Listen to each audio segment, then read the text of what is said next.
Hi students, so now vectors. So we've got this right triangle, and that's what this little thing means here, is that this is 90 degrees, which makes this a right triangle. And we're told that the triangle is 20.0 yards on this side and 11.0 yards on this side. So typically these kind of problems show up where they say a person walks 20.0 yards west and then east, and then 11.0 yards north, and then how far are they from where they first started, which would be this part, and what direction are they in. And used to, when I saw these problems, I thought, what direction? Oh, they are north and east of where they started. No, they want the angle. That's what they're talking about here. Okay, so first things first, Pythagorean Theorem can help us get this distance. So good old Pythag. So that's a squared plus b squared equals c squared. And the c squared part typically refers to the hypotenuse.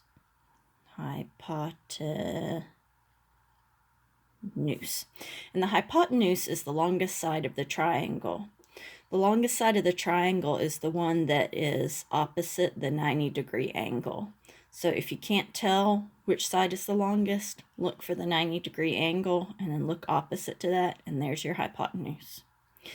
Now, another way that this is often seen as well is x squared plus y squared equals r squared. And so the x here refers to the horizontal side and y to the vertical, and then r squared. I won't talk about why it's r, but that's referring to the hypotenuse. So for us, x equals 20 yards, y equals 11 yards, 11.0 and 20.0, and then r equals question mark. And when you don't know what an angle is, they usually call it theta, which is like, it kind of reminds me of like an aspirin. It's a 0 with a horizontal bar across it. All right, so I am going to substitute my x and my y into here. So that is going to be 20.0 yards squared plus 11.0 yards squared equals radius squared. And so 20.0 yards squared, what's 20 times 20? That's 400, right? So that'll be 400 plus, what's this, 121. So that'll be 521. And then we'll take the square root of both sides. And the square root of something squared cancels the exponent out, so we're left with radius. All right, I'm going to try this calculator thing again. If you've watched any of these videos, you know I kind of have this, kind of got some feelings about the calculator. I wish that I had a physical calculator like I used to, and then things would be a lot easier, but I don't. Okay, this is what I'm going to do. I know that I'm just really shaky when I do this as well, and that is not helpful to y'all.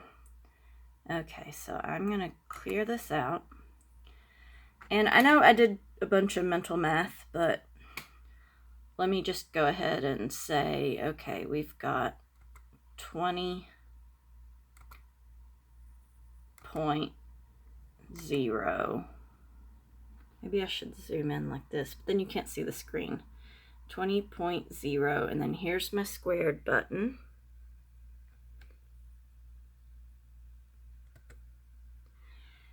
And then that's going to be plus 11.0, also squared. Oh boy, what happened here? So let me hit enter to quit. Oh, that's what happened. Okay, so let's do this again.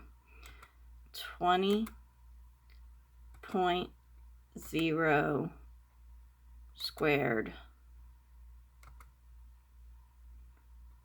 plus 11.0 squared equals, and then I want to take the square root of it, so right here, I don't know if you can see that. I don't think you can, but there's a little radical up here, which is for a square root, and that's just above the x squared. So in order to access that, I'm going to click the second, and then I'm going to click the x squared. You'll have to excuse me because on accident I hit a different button. Okay, the second, and then the x squared, and that gets me my radical. And for the answer, I'm going to hit second, and then I'm going to hit this negative button down here. And the reason is oh, I want it to focus. There we go. Answer right there. So it gives you your previous answer. You don't have to retype it. Oh, and look, here's a better picture of the radical above the x squared. All right, so then I can hit enter. 22.82542.442. Okay, so I'm going back down to the paper now.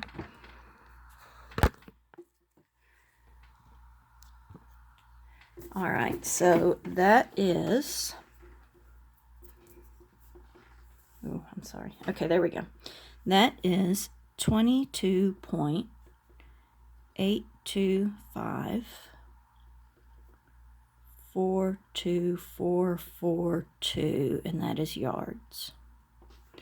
So we started out with 1, 2, 3 sig figs, 1, 2, 3 sig figs. And these trailing zeros count because there's a decimal in the numbers. So I'm going to want 1, 2, 3 sig figs. So this 8 is either going to stay an 8 or go up to a 9. And it's got a 2 next to it, so that means it stays an 8. So I've got 22.8 yards. And that's my radius. That's how far this person is from their starting point when they walk 20 this way and 11 this way. Now for the theta part of it. So for the theta part of it, okay, so quick mini lesson. If there is time, I'm already at 8 minutes. Okay, so this is the angle in question. So I imagine I'm sitting in a room that's triangle shaped, and the wall that I'm looking at is the opposite wall. And then, of course, we've got our hypotenuse. That's our longest wall, and also the one that's opposite the 90-degree angle. And then the wall that's touching my cheek that's not the hypotenuse is adjacent. So my geometry teacher taught me, here, I'm going to do it like this. Some old horse caught a horse taking oats away. So the some old horse was S for sine, and then that equaled opposite over hypotenuse. Some old horse. And then the C for caught is cosine. So cosine theta equals, and that's adjacent over hypotenuse, so caught a horse. And then the T for taking is tangent theta, and that equals opposite over adjacent. So some old horse caught a horse taking oats away. And then lots of times you'll see this in terms of X's and Y's and R's. But the thing is that if our angle in question were up here, then adjacent and opposite would be different. So let us see. That's a quick and ugly right triangle. So if our angle in question we're up here, then opposite would be down here and adjacent would be here. And so for sine, you would say this length divided by this length. Opposite over hypotenuse. It'd still work the same. But if you're talking in terms of x, y, and r, then this is still x no matter what. I know this part can be confusing, and it really is only cleared up by working a problem, but I'll tell you that usually this is the standard way that it gets looked at. I don't know what your instructor's going to do. But anyway, I digress. We need to figure out what angle this is. So usually what gets done at this point is we say tangent theta. Actually, I'm going to go up underneath here. Tangent theta equals opposite over adjacent.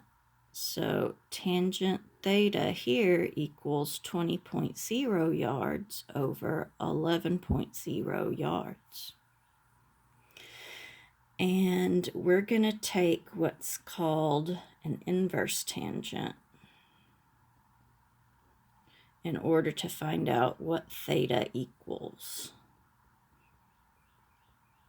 And the way we do that is we go back to the calculator. So bear with me as we do this.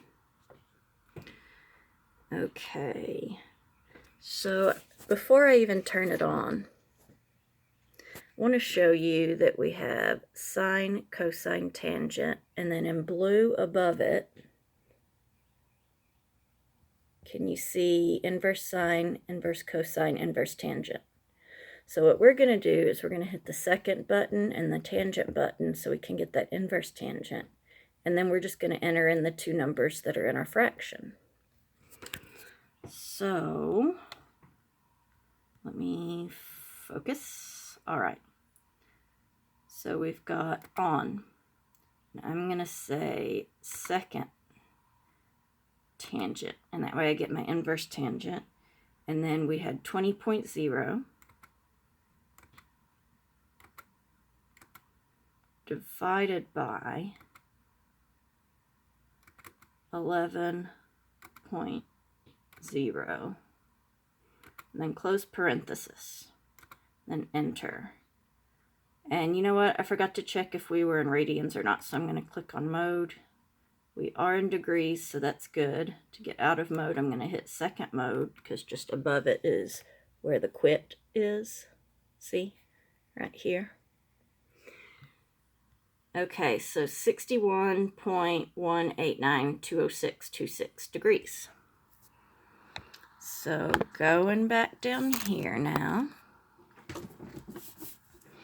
So that's 61.189,206.26 degrees. All right, so we have 3 sig figs here, 3 sig figs here. Our trailing zeros count because we have decimals in the number. So I'm going to go 1, 2, 3 sig figs. This 1 is either going to stay the same or go up to 2. And because it's sitting next to an 8, it's going to go up to 2. So that's 61.2 degrees for our answer. See you in the next video. Ooh, I'm so sorry that was all sideways. See you in the next video, and don't forget to go to settings to slow down the playback speed if you need it.